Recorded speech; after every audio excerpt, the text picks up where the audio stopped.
There is an aspect of healing that you've likely heard me talk about many times, maybe even rolled your eyes or felt some resistance as I've talked about it. You're certainly not alone. But it is such an important part, an imperative part of healing that continues to come up for people, some resistance around it, that I wanted to talk about it again today, maybe in a little bit of a different way, that something might register a little bit differently. Because in order to get to where you ultimately want and deserve to be, it's something that you're going to have to risk. Welcome. I'm Peggy Oliveira. Thank you for joining me. If you haven't yet, make sure to subscribe and click the bell for notifications. And if you end up finding this video helpful, please consider sharing it. Healing happens in connection. You've probably heard me say that before, right? I say it a lot. I say it kind of in a lot of different ways and contexts because it is, I think, probably the core aspect of what lots of other pieces of healing tend to stem from. Even if you think about seeking support, like going to a therapist, that is an aspect of connection. It requires vulnerability. And the relationship that you build with your therapist is far more important than like theories and methods and exercises. The relationship itself is healing. And the relationships that we have outside of that are healing, potentially neutral, and sometimes hurtful, whether that person does something hurtful or there's something about the relationship that reinforces the hurt and ultimately the core and false beliefs that we hold. And unfortunately, for a lot of survivors of childhood trauma, we often tend to find ourselves in relationships that are kind of on that side, where we end up feeling hurt, let down, disappointed, disconnected. And again, it doesn't necessarily have to mean that that person is doing something wrong, though certainly they might be. But even with that person not doing anything wrong, we can still feel a lot of that if we are not allowing ourselves to be connected. And I want to talk a little bit about what it actually really means to be connected. Because I've had a lot of people say to me, whether it was a client or even somebody sending a message or something, often when I've talked about the importance of connection, saying things like, well, I'm connected to a lot of people and it doesn't help, or I continue to be hurt, or different kinds of things like that. Or it just feels too risky and I'm not going to do that. And I think it's important to recognize that having proximity to people, being amongst people, having a relationship with somebody else, having that person share a lot with you, maybe you even share a lot of certain types of things with that person. All of that can be an aspect of connection, but it is in itself is not connection. So one of the ways to think about this is if you ever struggle with feeling alone in the world or loneliness, you likely have had experiences in which you have been around a person, maybe a small group of people, or maybe a larger group of people, maybe within your family setting, like a work environment, or even like with a friend or a friend group. And possibly have found yourself feeling on the outside, feeling maybe that you don't belong, maybe thinking that you don't have anything really in common with those people. Ultimately, finding yourself feeling maybe more disconnected, more lonely, more disappointed in relationships, maybe even more hopeless about what is possible for you in your life in terms of relationships.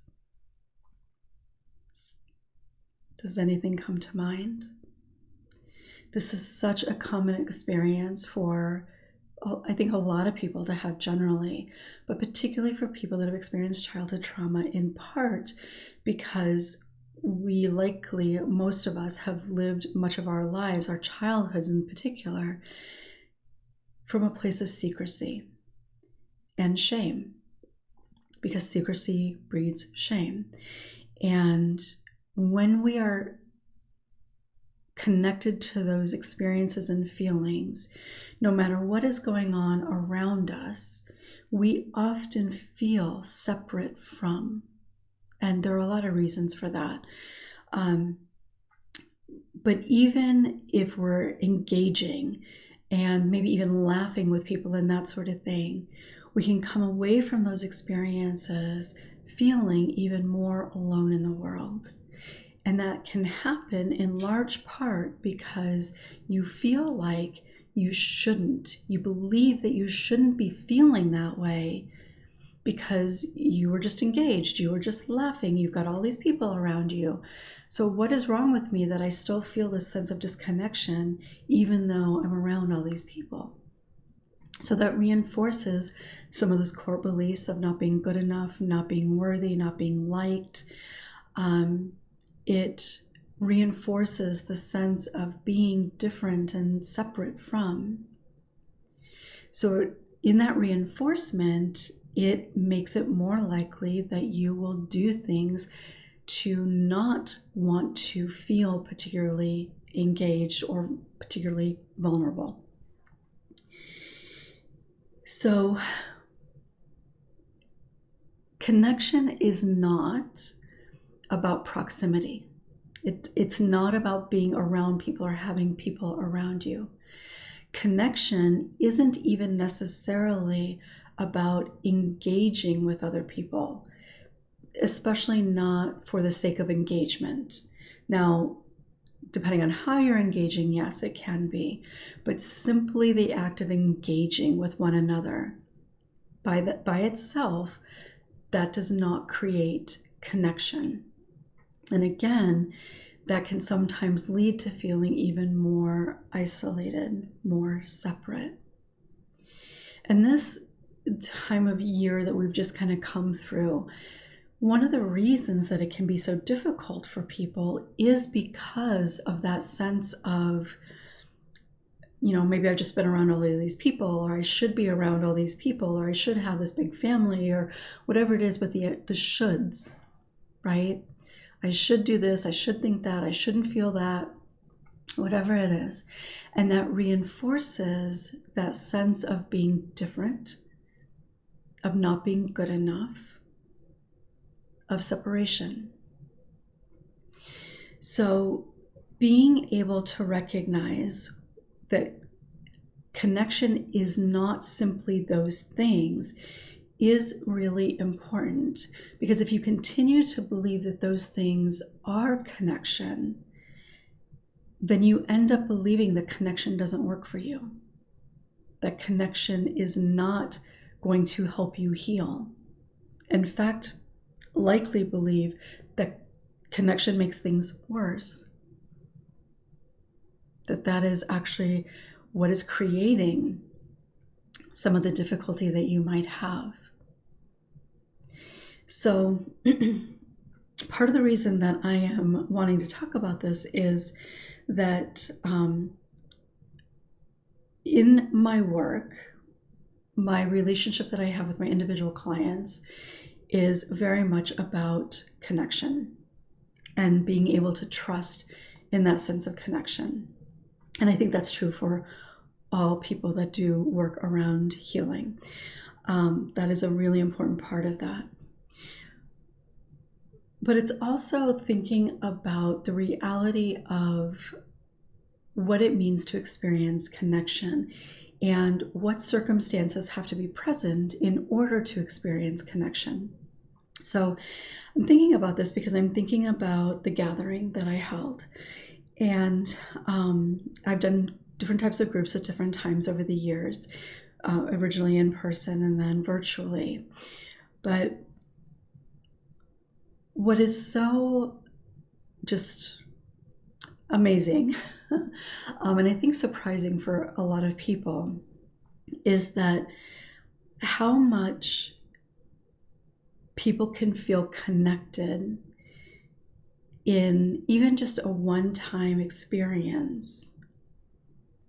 People that they've never met before, potentially, or maybe people that they've experienced in group before, but in something that is virtual, something that is for a limited period of time.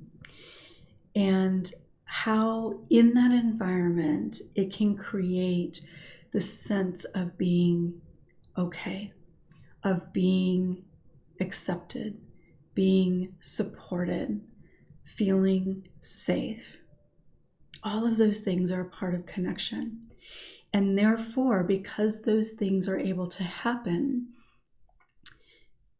there is healing, literally.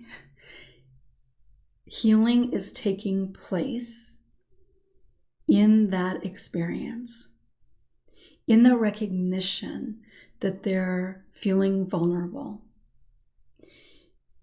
and pushing through that vulnerability to engage, to share, to be open, to talk about things that maybe they don't feel comfortable talking about in other places, because that is incredibly vulnerable.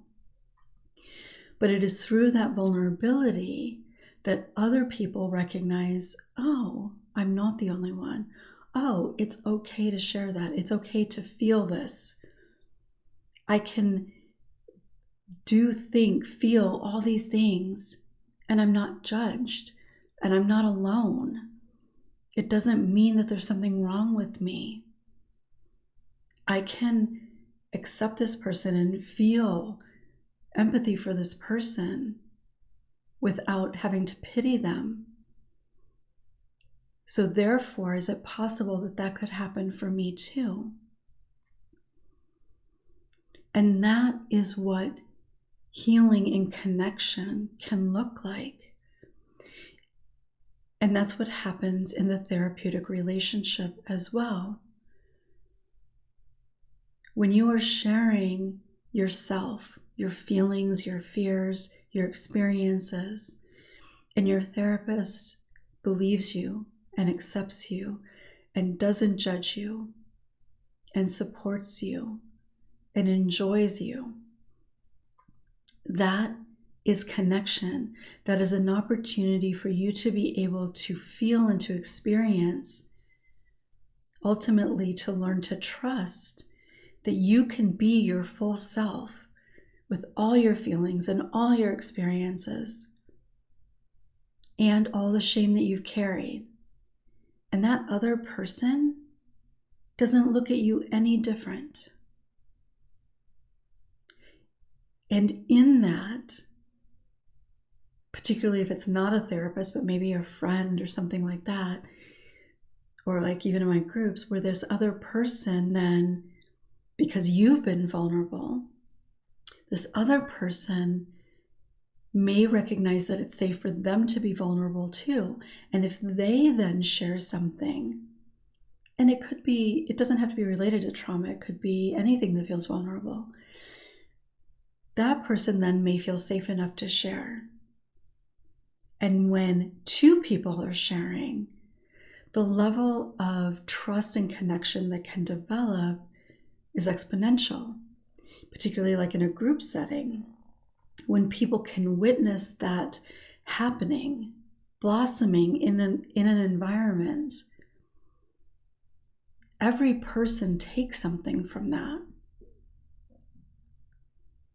So connection happens through the vulnerability. Otherwise, things kind of stay on the surface.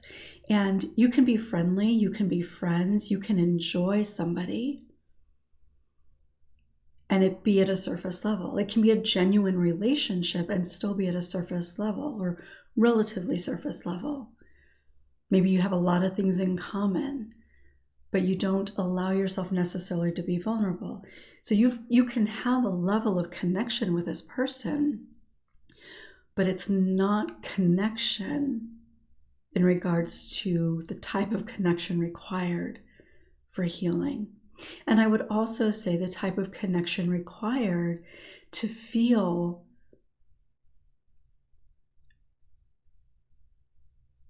a real sense of belonging, to feel a real depth of relationship with somebody.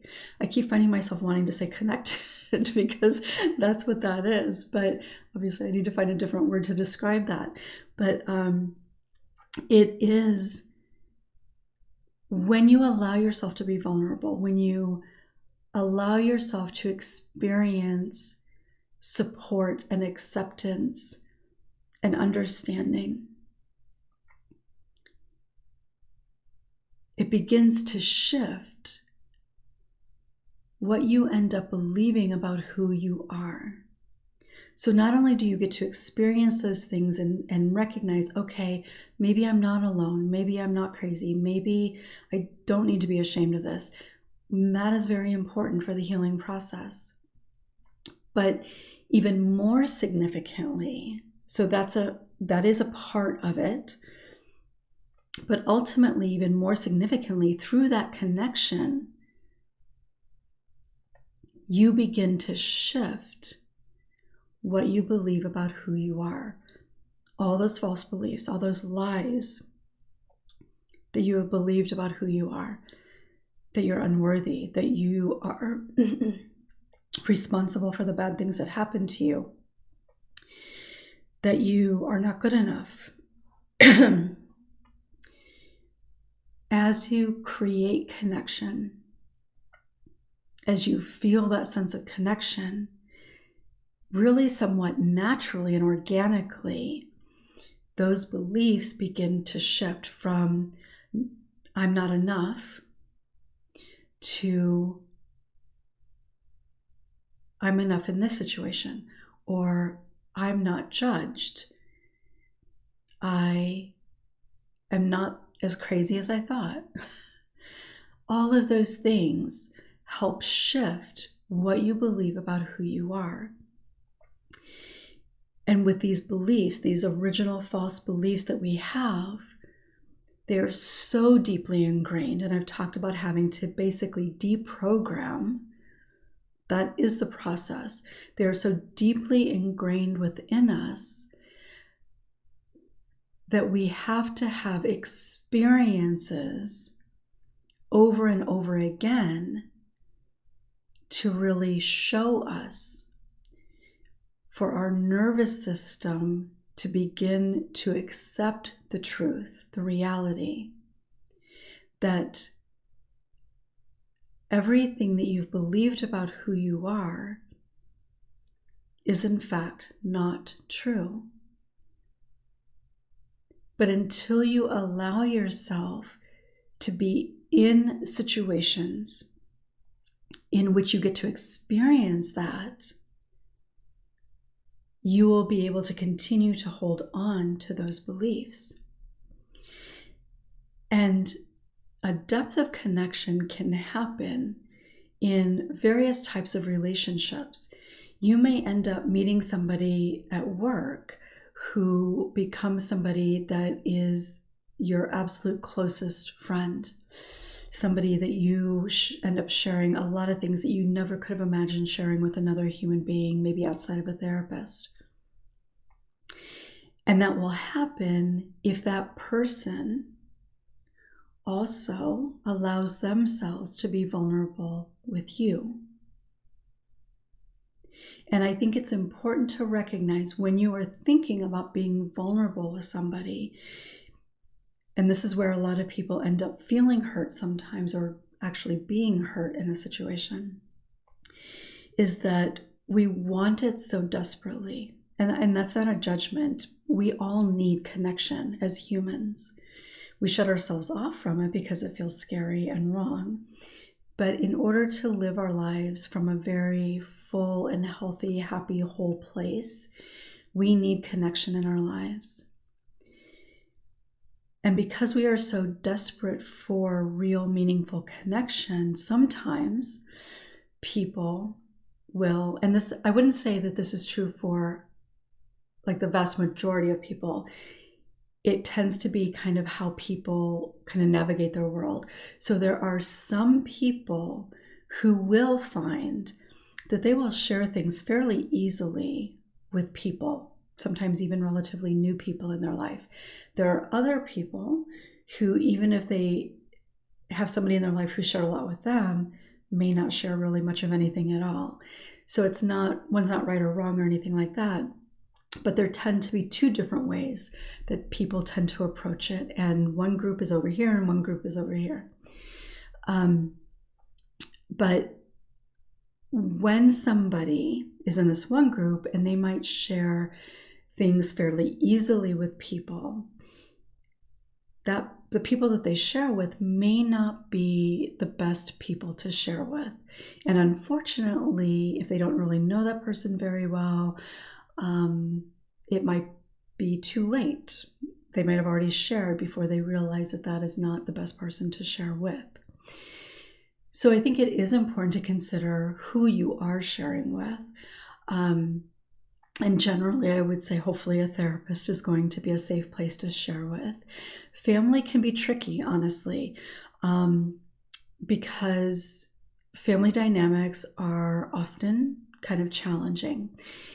Even in a pretty good, healthy family dynamics can still be a little challenging, especially with like siblings.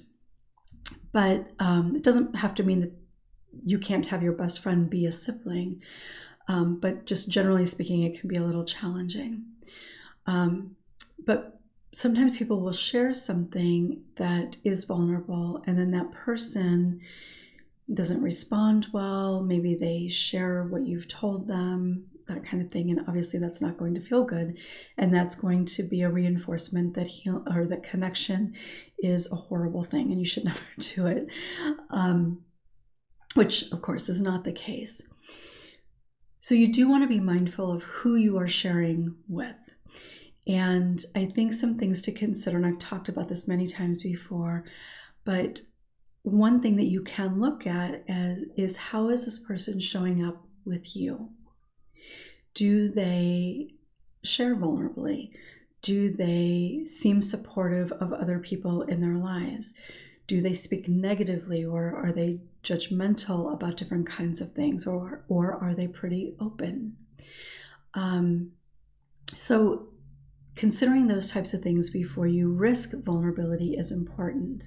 And I think that that's one of the things about like a healing group space, is that whether it's in person or virtual, is that you know that you have this thing in common. So even if it's something like addiction, there tends to be a lot of shame around addiction, just as there's a lot of shame around being a survivor.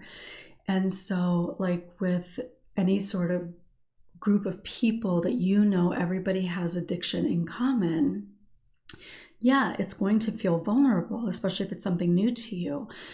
But you're also going into it knowing that these people have this thing in common. These people know what it feels like. These people have likely struggled with some of the same things. These people likely feel some of the same sorts of shame that I've carried around, that you've carried around, whatever. And so going into it, you already have some foundational information that can help you recognize that, at least to a degree, this is going to be a relatively safe place. Now, of course, there's going to be some exceptions to that, but generally speaking, a relatively safe place to be able to talk about those types of things. Now, maybe you wouldn't necessarily, especially if you're just getting introduced to the group, that might not be a place to start talking about childhood trauma. Not because you shouldn't, but because you don't know yet how people might respond to that. Maybe it's not a place to talk about going through a recent divorce that was really, really difficult, because you don't know how they would respond to that. So being able to think about the context of the people that you are interacting with, I think is important. And I think that that's one of the things about, and obviously I'm speaking to this because this is what I have experience with, but within like the healing groups that I create, is everybody coming into it knows that there are some really significant things that they have in common. And while people can still feel incredibly vulnerable, people can still hold back and not actually really share anything at all. In the space, they start to recognize that those things can be true. And maybe they don't share anything in that first experience, or maybe even second experience, but maybe the third time they come in, they recognize their nervous system has settled enough to explore what might be possible. And so maybe on that third time, they share a little bit. And one of the interesting things that happens, so I've ran groups where we've met like on Zoom or something, and then I've also ran groups that were basically just like a Facebook group where I've shared things and people will share, like I'll share a prompt or something like that. And one of the things that I almost always say in there is that I encourage people to share, and but also acknowledge that it's okay if they don't. But I do say that you will get more out of it if you do. So I want you to think about this in your own life. The reason that I say that you will get more out of it if you do is because when you see other people engaging, especially in a vulnerable way, and they're being accepted and supported, and people are saying me too and that kind of thing, if you're just observing, and it's reasonable to do that, so there's no judgment about this, but what can happen when you're just kind of observing is that you can start to feel separate again. And you can start telling yourself things to reinforce that sense of separation. And that, I'm sure, has happened in my spaces before. And the same could be true for like a group meeting for addiction. It could be true for a new mom group. Anything that could be true for that. If you are not participating, you can find ways to reinforce that you do not belong in some way or another, which wouldn't be the truth, but it would feel very much that way because you would be observing and experiencing it kind of from the outside in a way. And so I will tell people that in groups, and I don't necessarily know how they think about that or anything at the time, but what I have heard people say eventually when they do actually start participating is they will acknowledge what a difference it ended up making. Still very vulnerable, still wanting to delete something that they just shared, but recognizing that once they've done that, then they feel more connection because they are sharing themselves, so allowing people to be connected to them as well. So you can consider that, like, even in a group of 2 or 3 coworkers, you might think about that. You could think about that if you have even a single person that you are engaging with. Does that person share a lot with you, but you don't share anything with that person? Or it could be vice versa, and maybe that person isn't sharing anything with you, and that will likely make you feel some kind of way, in not necessarily a good way, if that person is never sharing anything with you, because you're going to wonder why they're not sharing with you, or maybe you made a mistake in sharing with them, all kinds of things like that. that can happen too in a family setting. But again, family dynamics are potentially challenging and can look very different depending on all kinds of circumstances and life experiences with that family. So you cannot experience true depth of connection without vulnerability. And once you begin to allow yourself to experience that, again, it's going to feel scary. It's going to feel probably even not so great initially.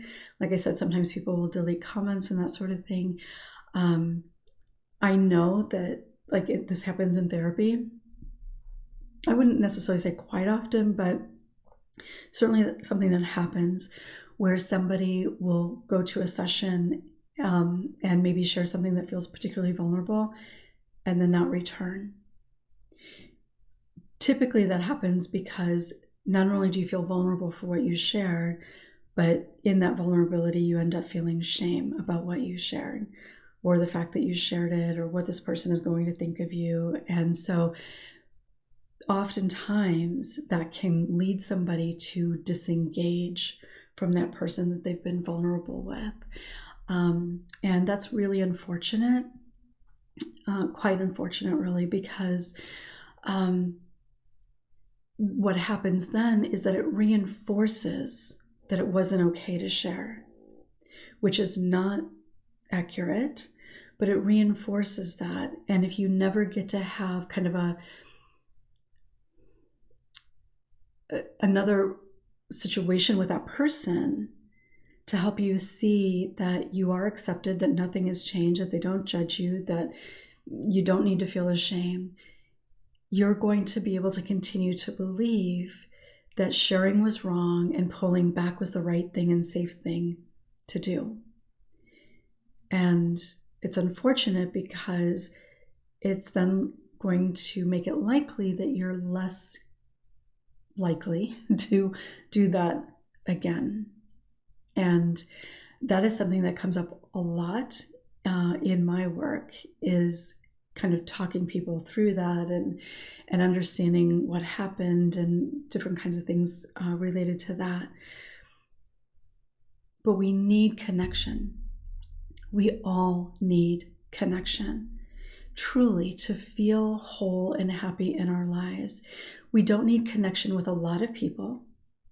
I believe that, and there's degrees of connection again, right? In order for healing, we need depth of connection. In order to just kind of enjoy our lives, it doesn't have to all be at that depth of connection. Yes, we still need somebody that we have depth of connection with, but we can have other types of relationships. We can have other degrees to which we are connected and what we share with certain people. Like you might share a lot about parenting in a mom's group, but you may not share anything about your childhood trauma, right? And if you have shame or feel like you can't share anything about your childhood trauma in that mom's group, that shame is going to continue to affect you and cause you to feel like you're on the outside. Now, that doesn't mean that you need to share your childhood trauma in that mom group. It does mean that you need to work on healing and releasing that shame so that you don't feel like it's not okay for people to know that. Ultimately, just so that you don't feel that shame anymore. So connection is imperative. Depth of connection, in particular, is a process. It takes risk because you have to be vulnerable. But when you allow yourself to experience the depth of connection, yes, it's going to feel scary. It's going to feel vulnerable. You might even feel nauseous afterward because it is so much of all of those things. But on the other side of that, once you get through that, as long as you stay engaged, that experience, through the nausea, through the doubt, all of that, that whole experience That is a healing experience. When you are able to get to that other side, come out on the other side and recognize that you're not judged, that you are accepted, that whole experience is part of the healing experience. That is the healing that is happening in connection. If it were easy, then nothing probably would really be happening in it. And there will come a time through this healing process, there will come a time when you can be connected and be kind of vulnerable with people, and it won't feel all of those things. It won't feel risky, maybe a little bit, but not to the degree that it does now. And you can still experience depth of connection. It will just, the process of getting there will feel so much more easeful, less intimidating. And you deserve to have that. So I would love to hear from you. What are your thoughts? I would really encourage you to reflect a little bit on maybe the past year and think about different experiences that you've had, different maybe opportunities that maybe you've missed out on. Not to feel regret or anything like that, but just to acknowledge that and recognize it so that in this new year, you can be aware of those types of situations so that if you should be able to experience something like that again, maybe you're more willing to take that risk. And I'd love to hear from you. Share in the comments below. Thanks so much for being here. I'll look forward to seeing you next time.